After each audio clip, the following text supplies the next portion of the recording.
Ahoj všichni, vítám vás u dnešního videa, samozřejmě na našem kanále. Dneska, jak je to vidět asi tady přede mnou, tak si nebudeme povídat o jednom produktu, ale hnedka o několika. Ne, my si budeme povídat o konkrétním segmentu a to je vlastně, jakým způsobem se zaměřit na výběr letní obuvi. Jdeme na to.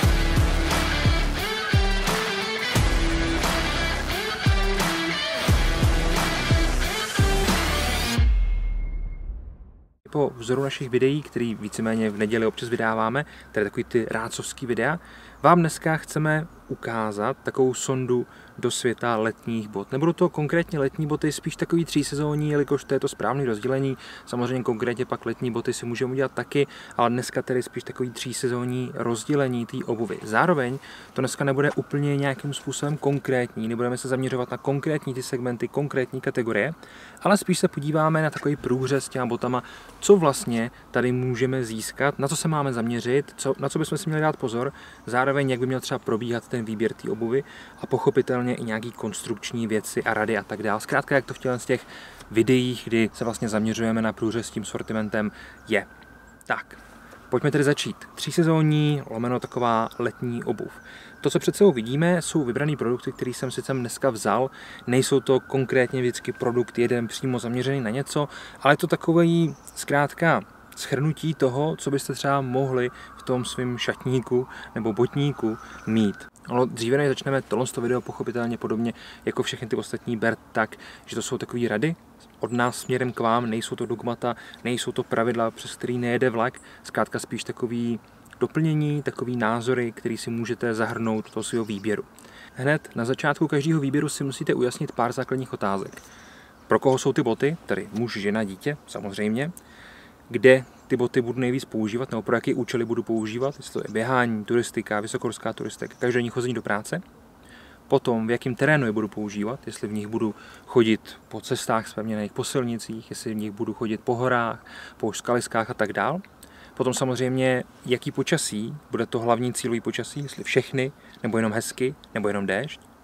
A další věc je vaše speciální požadavky. Takže mám trošku širší nohu, mám vysoký nárt, hodně se mi ty nohy potějí a tak dále, tak dále. To jsou všechno věci, které si na začátku musíte ujasnit. Pojďme se podívat konkrétně teda ty kategorie. Za prvý, muž nebo žena, to tady asi nemusíme říkat standardně, boty jsou pánský, dámský, tomu odpovídá potom nějaký tvar a tak dále. Za druhý, kam ty boty budete nejvíc používat, kde s nimi budete nejvíc chodit. To znamená, hledám boty, v kterých budu chodit do práce, tedy můžou být nízký, můžou být nějakým způsobem poměrně měkký, ale zároveň bych třeba chtěl, aby byl nepromokavý, protože ne vždycky při cestě do práce mi bude svítit sluníčko. Nebo hledám boty třeba na běhání, to znamená opravdu nějakou minimalistickou obuv, která bude lehounká, bude mít správně uspůsobenou tu podrážku a bude dobře komfortní. Nebo hledám botu, která bude sloužit například pro turistiku. Takže nějaká rekreační turistika, to znamená něco třeba už s podporou kotníku, ale co bude měkčí, nebude to mít takový odpor k té noze a tak dál. A nebo hledám něco pro vysokohorskou turistiku, pro opravdu takový ty hodně zátěžové trasy, kdy už potřebuje to byla opravdu vysoká bota s opravdu pevnou podrážkou, třeba BCčko nebo něco podobného, což to samozřejmě není, ale třeba to BCčko. Tak to jsou potom ty otázky, na které si musíte umět odpovědět. Potom jsme tam měli v jakým počasí. Tohle se může zdát jako absurdní otázka, nicméně je velmi důležitá. Proč? V okamžiku, kdy kupujete boty, tak se můžete zaměřit třeba, aby to mělo membránu, anebo to třeba membránu nemělo. Samozřejmě to potom určuje ty parametry té obuvy, který bude odpovídat to její použití. Takže buď to hledám boty, které jsou opravdu na hezký nošení, pěkně někde v létě, to můžou být například tyhle ty lovy, které jsou nízký, anebo vlastně ještě jedny, jsou to tyhle, který jsem sem zapomněl dát. Jsou to od společnosti Altama, jsou to moje osobní tajesky, které nosím takový ty nízký a jsou udělaný z tkaniny a jsou poměrně dost vzdušný, mají otokový kanál a tak dále. To znamená, že je nebudu asi úplně nosit za deště, protože by do nich mohl natýct, ale samozřejmě to můžou být i nějaký jiný boty, které víceméně budou odpovídat tomu vašemu určení. Můžou to být nějaký standardní konverzky, které třeba ani nenabízíme, nechceme se tady zaměřovat přímo jenom na sortiment, který tady je, ale na sortiment, který vás může zajímat. Takže i ty boty na to každodenní nošení můžou být opravdu lehký, jednoduchý a tak dál, právě pro ty případy, kdy je venku opravdu teplo 30 stupňů, nechcete nosit sandále, ale chcete si vzít takovou tu normální botu, která nabízí nějakou tu podporu. No a pak to můžou být boty do naprosto extrémního počasí, kdy lezete například na Dachstein a nahoře začínáte, nebo dole začínáte prakticky skoro v létě a nahoře končíte v velice krušný zimě. To samé může být i u nějakých dalších použití, vždycky si musíte říct, pro co ty boty mají být a zároveň to vám vlastně vyplivne ty parametry, které by ty boty měly mít. A na to se podíváme na konci. Dalším, jak jsem říkal, bylo terén, protože ten terén je samozřejmě důležitý podívat se na něj tak, že můžu chodit někde po těch zpevněných cestách, jako je třeba tady za mnou nahoru, na to mi stačí úplně normální boty, víceméně klidně i tyhle altamy, nevidím v tom vůbec problém. Samozřejmě čím ten terén přituhuje, tím se dostáváme z té kategorie tvrdosti A do Bčka, BCčka, Cčka i Dčka, potom když jsou to opravdu nějaký vysokohorský traily nebo vysokohorská turistika, kde se musí třeba používat nějakým způsobem opravdu velký, vysoký, pevný boty, aby to mělo podporu toho kotníku a zároveň, aby byly dobře stavěný na ten pohyb. No a poslední, jak jsem říkal, to jsou ty osobní specifikace, to jsme tady víceméně tak nějak řekli, takže to jsou ty vystouplý palce, vysoký nárty a tak dále, to jsou potom ty konkrétnosti, které vás třeba odlišejí od boty, která by se vám hrozně líbila a fakt byste ji chtěli a musíte si koupit něco, co je širší, protože bohužel s těma věcma se zpravidla nedá úplně nic dělat. No, když jsme si prošli tyhle základní otázky a vy vlastně víte, co přesně hledáte za botu, tak si pojďme říct něco ke konstrukci. Jakož ta konstrukce je poměrně důležitá, abychom se v ní vyznali. Za prvý, co budeme řešit, je výška obuvy. Máme tady 3 různé velikosti, respektive 2 velikosti. Základem tedy nízká bota a vysoká bota a ty vysoké boty si můžeme ještě potom rozdělovat na takový vysoký, zkrátka a kotníkový. Jo? To znamená nějakých 6 palců vejška a 8 palců vejška. Tady už tu podporu toho kotníku máme opravdu plnohodnotnou, vlastně se nám to uzavírá až nahoru na holenní kost. To jsou tedy vejšky boty. Co se týče nějaký vhodnosti, to je hodně na vás. Jo? Jsou lidi, kteří dokážou projít Himalájema a mají například jenom nízké boty, nebo například sandále, taky takový znám, potom se jim ta sandál rozbije, musí použít drátek na to, aby to spravili, dávám sem nějakou fotku. A pak jsou samozřejmě lidi, například jako já, kteří preferují tu vysokou obuv, respektive kotníkovou obuv, a to i při normálním klasickém treku někde na poměrně příjemný terénu. Zkrátka to mám rád, jsem rád, že mě ta noha že mě ta bota podporuje a že víceméně se na to můžu spolehnout, i když třeba bych si někde zvrtnul kotník nebo něco podobného. Zkrátka, že ta bota mě vždycky podpoří. Další parametr, který si tady musíme zmínit, určitě jsou materiály. Celkem se díváme na 2 materiály ve 3 kombinacích. Buď to můžeme mít kompletně plnohodnotný celokožený boty, takový tady nejspíš dneska ani nemám. Nebo můžeme mít boty, které mají kombinaci kůže a nějakým způsobem textilu, tkaniny. A potom můžeme mít boty, které jsou samozřejmě kompletně tkaný bez jakýkoliv kůže. Jaký jsou v tom rozdíly, po čem sáhnout?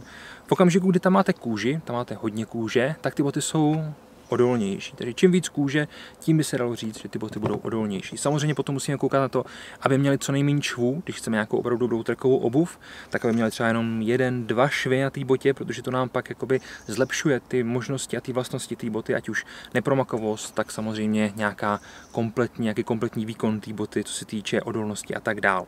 Tady máme před sebou teďka boty, které jsou kombinované, nemáme tady žádný plnokožený, na to se potom podíváme, až budeme dělat video na ty trekovky, na to, jakým způsobem vybrat tu trailovou obuv a tak dál. Tedy buď to můžeme mít kompletně celokožené boty, ty boty budou za prvý těžký, za druhý budou určitě odolný, nebudou tolik prodyšný, ale poskytnou opravdu takovou tu nejlepší službu, co se týče té odolnosti, tvrdosti v tom pohybu přes nějaký jakoby hodně komplikovaný terény. Potom tedy můžeme mít boty, které jsou svým způsobem kombinované. To znamená, mají kombinaci kůže a kombinaci textilu. To jsou tady prakticky ve většině případů všechny boty. I například tyhle pěkný černý lovy, samozřejmě tyhle nízký, veškeré tady boty mají trošičku, tyhle vysoký, mají trošku kůže a trošku toho textilu, nebo té tkaniny jako takový. V čem je tohle dobrý? Ta bota je taková střední, to znamená dokáže poskytnout takovou tu odolnost a tak dál, ale je víc prodyšná. Ten textil zkrátka nebo ta tkanina je mnohem víc prodyšná než ta kůže. Kůže je super přírodní materiál, osobně ho mám velice rád a nemám asi žádný boty, které by byly vysoký a byl by někdy do přírody, které by na sobě neměly kůži. Nicméně musíme si to přiznat, ta kůže nám trošičku brzdí tu prodyšnost oproti tomu textilu, ale samozřejmě má nějaké své výhody, proto tam je.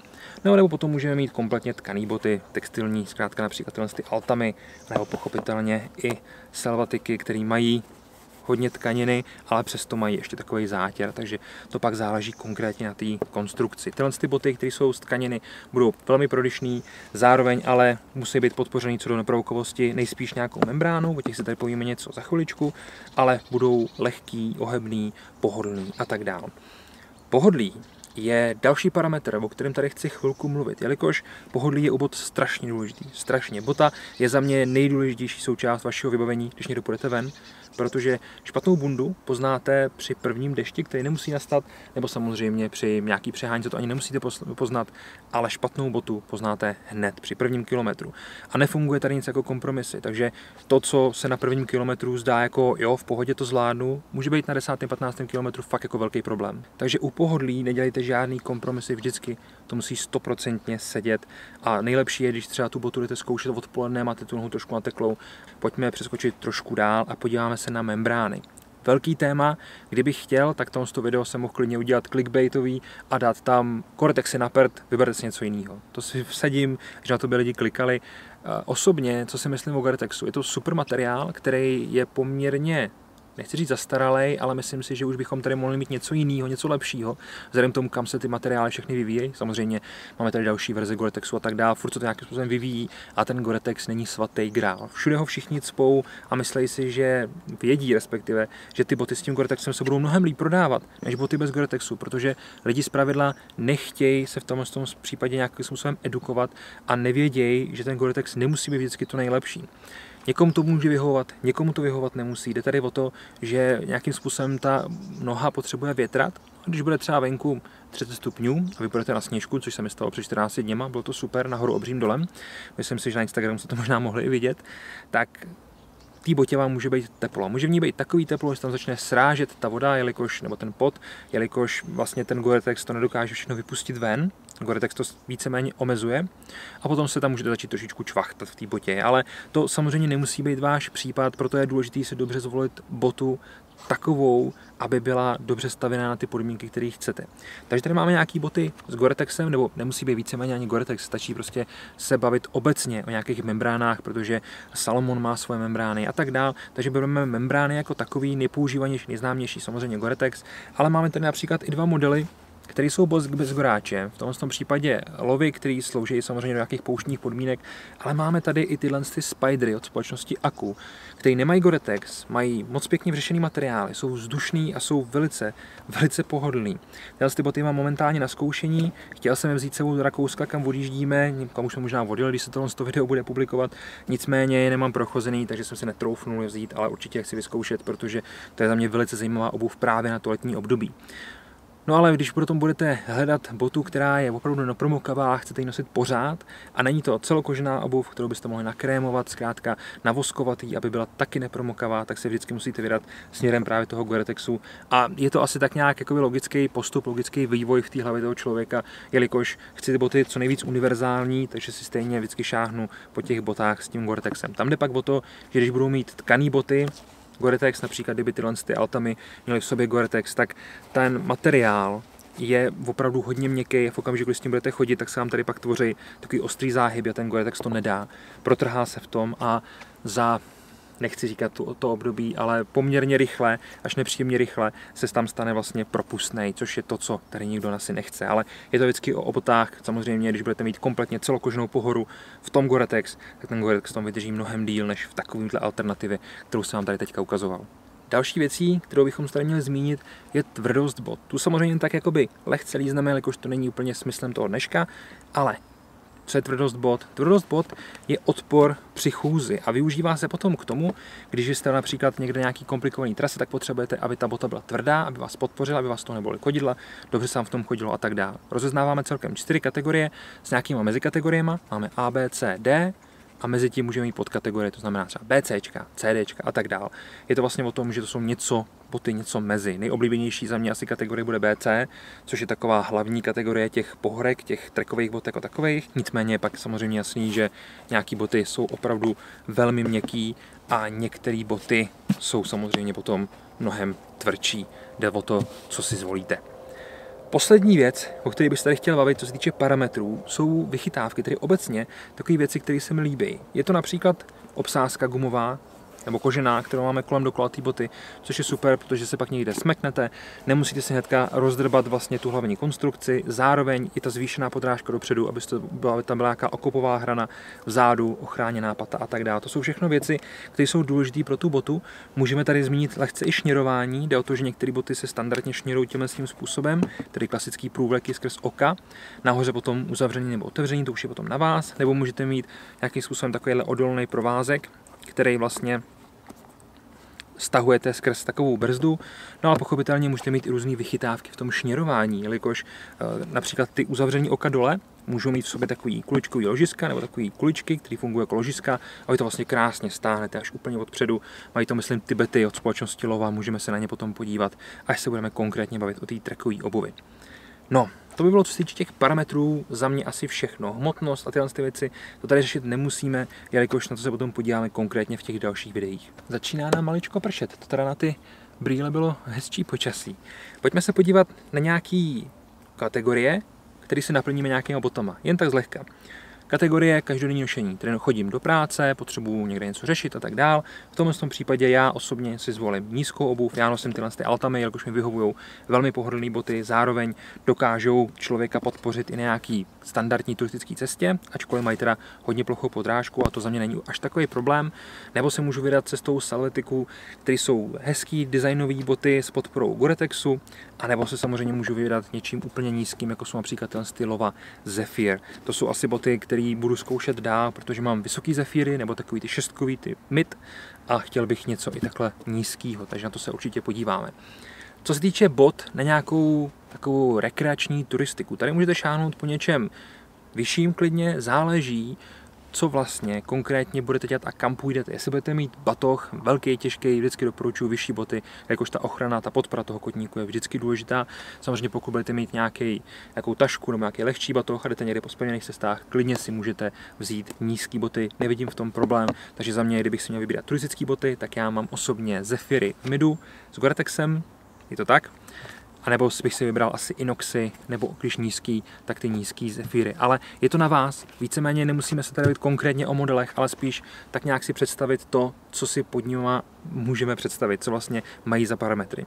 No a když se budu bavit o něčem už opravdu extrémním, to znamená chozením po lese, například v případě nějakých myslivců, lovců a tak dál, anebo když budu chtít chodit nějaký komplikovanější trasy, vždycky je dobrý mít zkrátka ty boty buď to středně vysoký, anebo úplně vysoký. V tomhle případě tedy třeba pilgrimy, nebo ty vysoký Zephyry, které mají 8 palců a opravdu vás krásně vám zamknou tu nohu, krásně vás obepnou, abyste zkrátka měli ten nejlepší pocit bezpečí, když někde půjdete.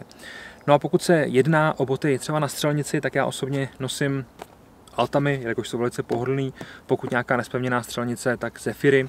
Pokud hledáte něco do akce, například jste policisté nebo něco takového, potřebujete pracovní obuv, která je černá, která bude vyhovovat těm vašim standardům, tak určitě Z8 nebo zkrátka ty vysoký lovy, které jsou zároveň i pracovní. Samozřejmě můžete použít třeba i pilgrimy nebo něco podobného, to už potom záleží na vás. Tak, myslím si, že jsme se tady prošli docela dost informací, docela hodně jsme se toho tady pověděli. Co je pro mě důležité, podle čeho já vybírám. Ty boty se vám vždycky musí líbit, proto já mám Zephyry, za mě to jsou krásné boty. Když budou ty boty co nejlepší, ale nebudou se vám líbit, tak je stejně nosit nebudete. Takže to je pak takový kontraproduktivní poměrně k ničemu, takže doporučuji vždycky zvolit pěknou, pohodlnou obuv. Ten komfort je samozřejmě velice důležitý, tam nemůžete udělat žádný kompromis, musí ta bota být komfortní, musí vám vyhovovat, jinak vás to někde sežere po cestě.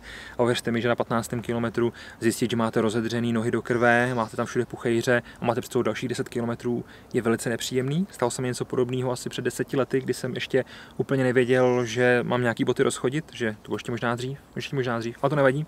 Koupil jsem si zkrátka nějaký Asola a říká fajn a jdeme. A šli jsme nějakých 25 km a na nějakým 12-13 km, kdy nejbližší trasou domů, to bylo asi 5-6 km, jsem zjistil, že ty boty mi absolutně nesedí.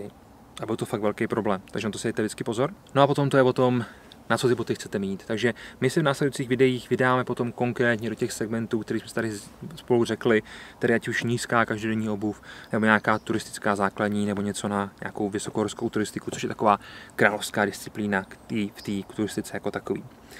Tak, přátelé, to bude dneska asi všechno. Já vám moc děkuji za vaši pozornost. Chtěl bych vás samozřejmě pozvat do naší kategorie léta, kterou jsme pro vás udělali. Najdete tam všechny důležité věci, různé produkty, které máme vytipované a tak dále. To se podívejte k nám na stránky. No a mně už nezbývá nic jiného, než vám popřát hezký den a uvidíme se někdy příště u dalšího videa. Takže ahoj.